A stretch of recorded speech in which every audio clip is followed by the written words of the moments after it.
Hard. I mean, you have to work hard. Everybody in this room knows if it's worth something to you, you got to put in the effort. And you know, the tricky thing, as we know with social media, is you let people in a little bit, you let them in on what you want them to see. But at the end of the day, I always feel like social media may be the tip of the iceberg that you allow people to see, but it's everything underneath the water that they don't see. And I always like to say it's the work we put in when nobody's watching that really matters. It's easy, I think, when you go to work, you got a lot of people around, you galvanize everybody, you could feel the momentum and the energy start to go, but it's the stuff you do on your own, away from everybody, really that matters. So you got to put in the work. How hard do I work? I work hard.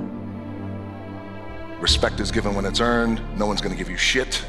Go out and earn it, work hard, get up with me before the sun, come to the gym. And then I realized the person I compete with most is just me. It's you versus you. I think that I've gotten really lucky and fortunate over the years to have accomplished what I've been able to accomplish, but again, the hunger doesn't go away. I like to say I got a full plate, but I could always make room for the stuff I love. When I wake up in the morning, I have got to be running towards the thing that I want to do and not walking towards it, not, oh, I really don't feel like doing this, or God, why did I agree to do this, or why did I get into this business with somebody, etc. I got to be running to it. And I realized that if I'm able to do that, get up in the morning and run to it, then I'm in that place of joy and happiness.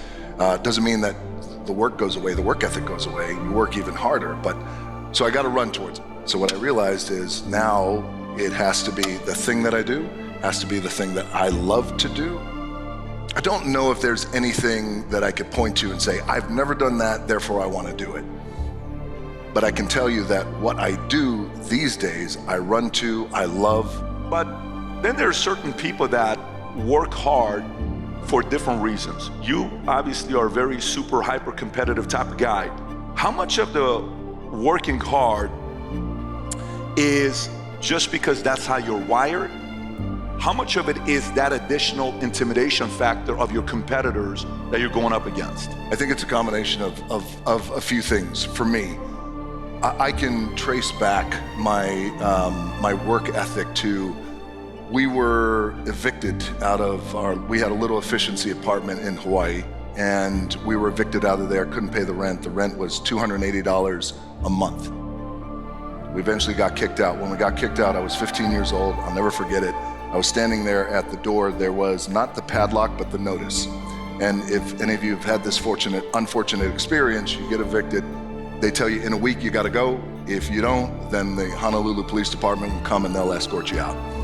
In that moment, I saw my mom crying, and I'm a mama's boy, and that kind of pain really impacted me. And I thought then, I wanna do everything that I can to make sure we never get evicted like this again, and make sure that she's never this upset again.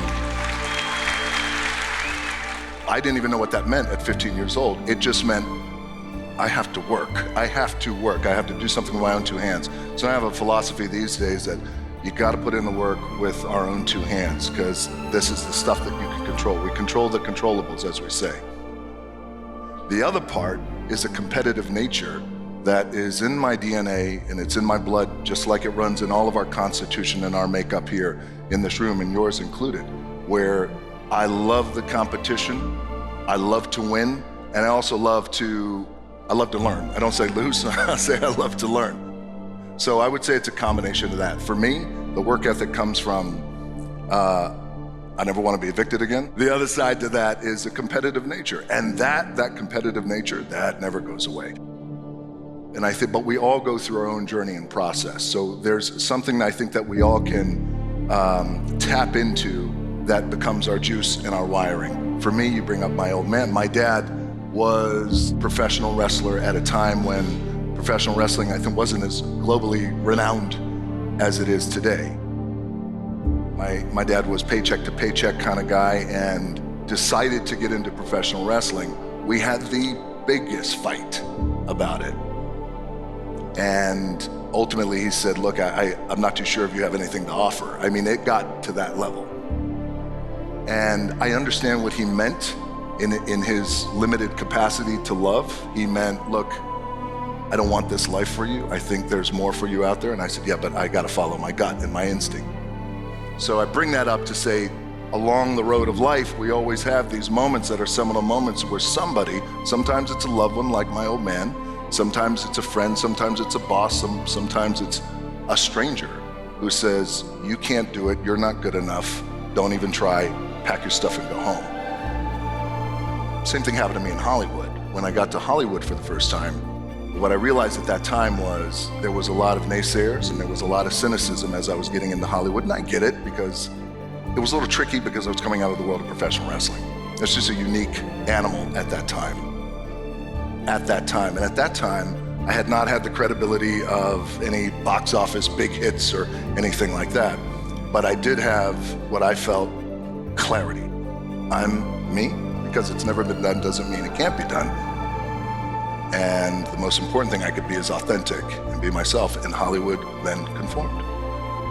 But the truth is, we're human beings with big emotions and big swings that we take, ups and downs, and there was a moment where I did conform to the idea that, oh, I shouldn't go to the gym as much, and I need to lose weight, and I started getting insecure. I mean, yeah, imagine that. And then you start buying into it. If you have no point of reference or experience, but you have people around you who are telling you, hey, we know this business, this is what you need to do to become a leading man and to become a movie star, you can't be what you were. You have to look and walk and talk and act like Johnny Depp, Will Smith, etc. These guys are the biggest stars in the world at that time. If you don't know any better, you buy into that stuff like I bought into that back then. But then you start to realize something starts to eat at your gut about, well, this just doesn't feel right because I'm not being authentic, I'm not being myself. So finally, I said, a few years later, I said, I can't do this anymore. I have to be myself. The most important thing is to be what I was and am and will be tomorrow, and that's real. And again, that's when everything starts to conform. Hollywood conformed. And I find is that when you take that kind of action, that kind of step of following your gut and your intuition, taking that step, whatever it is, the universe has a funny way of meeting you halfway.